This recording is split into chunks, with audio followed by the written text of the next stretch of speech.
Gostaria de compartilhar com vocês uma palavra para esse novo ano que se inicia. Compartilho algumas impressões que Deus tem colocado no meu coração a respeito do que Ele espera de nós como cristãos, como igreja nesse tempo. Eu utilizo o texto de 2 Pedro, capítulo 3, do versículo 3 até o 18. Diz o seguinte: antes de tudo, saibam que nos últimos dias surgirão escarnecedores, zombando e seguindo suas próprias paixões. Eles dirão: o que houve com a promessa da sua vinda? Desde que os antepassados morreram, tudo continua como desde o princípio da criação. Mas eles deliberadamente se esquecem de que há muito tempo, pela palavra de Deus, existiam céus e terra, esta formada da água e pela água. E pela água o mundo daquele tempo foi submerso e destruído. Pela mesma palavra, os céus e a terra que agora existem estão reservados para o fogo, guardados para o dia do juízo e para a destruição dos ímpios. Não se esqueçam disto, amados. Para o Senhor um dia é como 1000 anos e 1000 anos como um dia. O Senhor não demora em cumprir a sua promessa como julgam alguns. Pelo contrário, Ele é paciente com vocês, não querendo que ninguém pereça, mas que todos cheguem ao arrependimento. O dia do Senhor, porém, virá como ladrão. Os céus desaparecerão com um grande estrondo, os elementos serão desfeitos pelo calor, e a terra e tudo que nela há será desnudado. Visto que tudo será assim desfeito, que tipo de pessoas é necessário que vocês sejam? Vivam de maneira santa e piedosa, esperando o dia de Deus e apressando a sua vinda. Naquele dia os céus serão desfeitos pelo fogo, e os elementos se derreterão pelo calor. Todavia, de acordo com a sua promessa, esperamos novos céus e nova terra, onde habita a justiça. Portanto, amados, enquanto esperam estas coisas, empenhem-se para serem encontrados por Ele, em paz, imaculados e inculpáveis. Tenham em mente que a paciência de nosso Senhor significa salvação, como também o nosso amado irmão Paulo lhes escreveu, com a sabedoria que Deus lhe deu. Ele escreve da mesma forma em todas as suas cartas, falando nelas desses assuntos. Suas cartas contêm algumas coisas difíceis de entender, as quais os ignorantes e instáveis torcem, como também o fazem com as demais escrituras, para a própria destruição deles. Portanto, amados, sabendo disso, guarde-se para que não sejam levados pelo erro dos que não têm princípios morais, nem percam a sua firmeza e caiam. Cresçam, porém, na graça e no conhecimento de nosso Senhor e Salvador Jesus Cristo. A Ele seja a glória, agora e para sempre. Amém. Eu não sei como você tem pensado a respeito desse novo ano que se inicia. Talvez você esteja preocupado com o futuro, com algumas incertezas, seja pessoais ou seja a nível do nosso país ou outras coisas. Mas uma coisa é certa e a palavra de Deus nos deixa claro. O Senhor é fiel e suas palavras vão se cumprir, suas promessas vão se cumprir. Elas são dignas da nossa confiança. Nada escapa do seu controle. Deus não se atrasa, Deus não está em dívida conosco. A sua palavra está sustentando todas as suas promessas. A sua palavra é aquela palavra que criou tudo, a palavra que originou tudo, a palavra que sustenta tudo. É a mesma palavra, o mesmo Deus que nos promete essas coisas que acabamos de ler. Não se deixe levar por aqueles que dizem: Jesus não voltará, olha quanto tempo já passou. Viva como se Ele não fosse voltar. Não tenha esse modo de vida como se Jesus não voltasse, ou se Ele demorasse muito. A palavra aqui diz que Ele virá como ladrão. Temos que estar sempre preparados.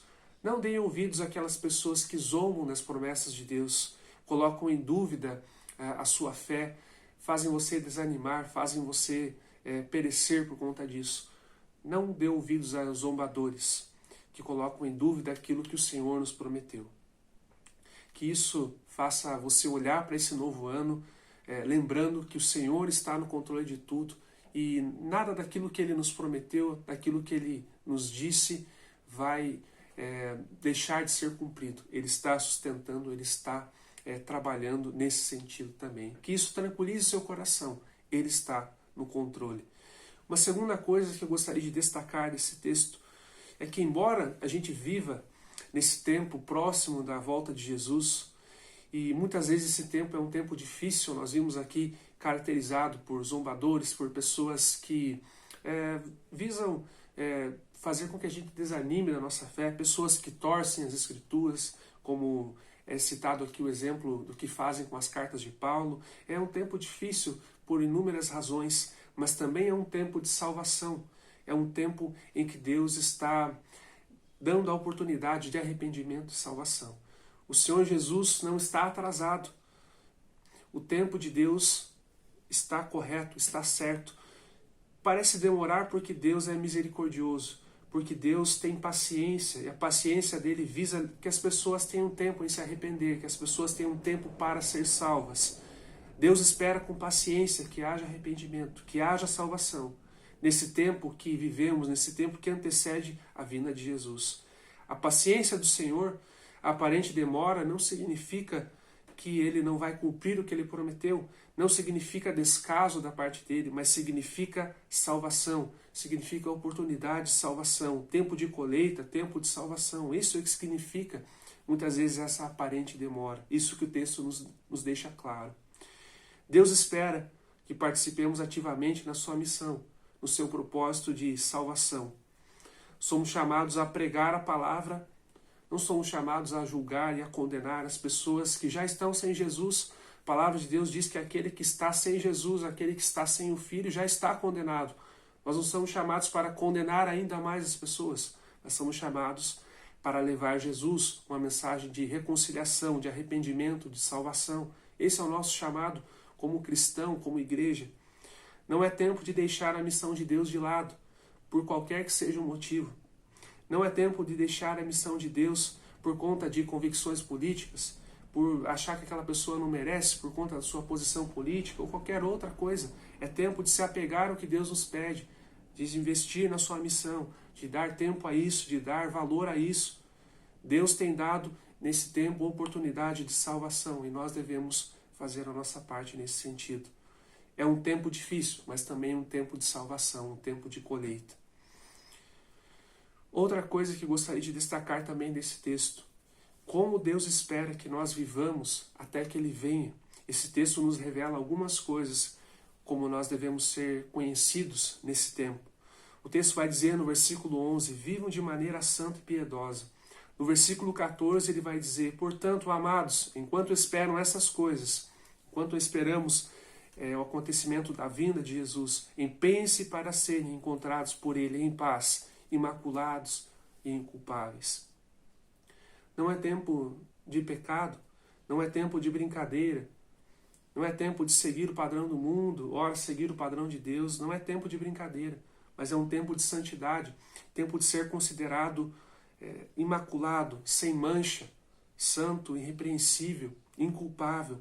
É tempo de estar em paz com Deus, é tempo de estar em paz, sabendo que você tem feito aquilo que Deus espera de você. Não é tempo de brincadeira, é tempo de levar a sério, é tempo de santidade, é tempo de se render a Deus e fazer a sua vontade.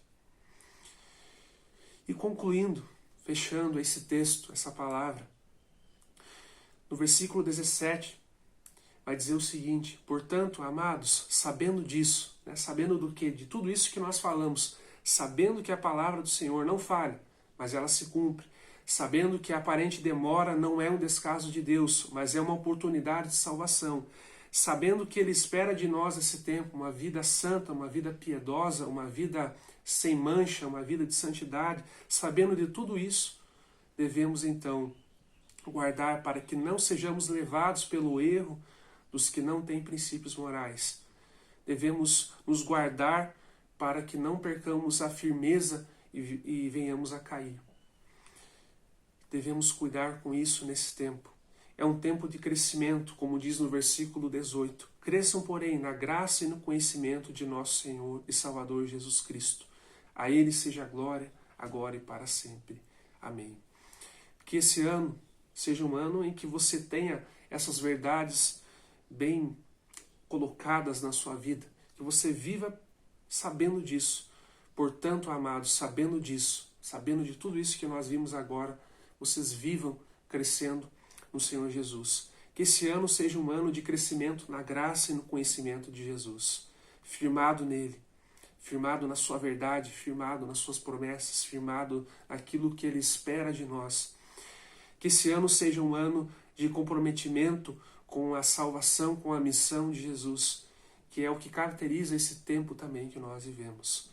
Cristo espera isso de nós, que seja um ano em que nós, de fato, damos valor e importância àquilo que importa para Deus, a salvação, o exemplo de vida no meio dessa sociedade. Espero que você tenha isso em mente nesse ano e que cada um de nós possa avançar nesse sentido. Esse é o meu desejo, que nós não esqueçamos disso e vivamos então crescendo dia após dia na graça e no conhecimento daquilo que o Senhor Jesus propõe para nós. Que Deus abençoe grandemente cada um de vocês e que nós sejamos cada vez mais usados nas mãos de Jesus. Esse é o meu desejo. Que vocês tenham um ótimo ano e que a gente possa crescer juntos também. Que Deus abençoe em nome de Jesus.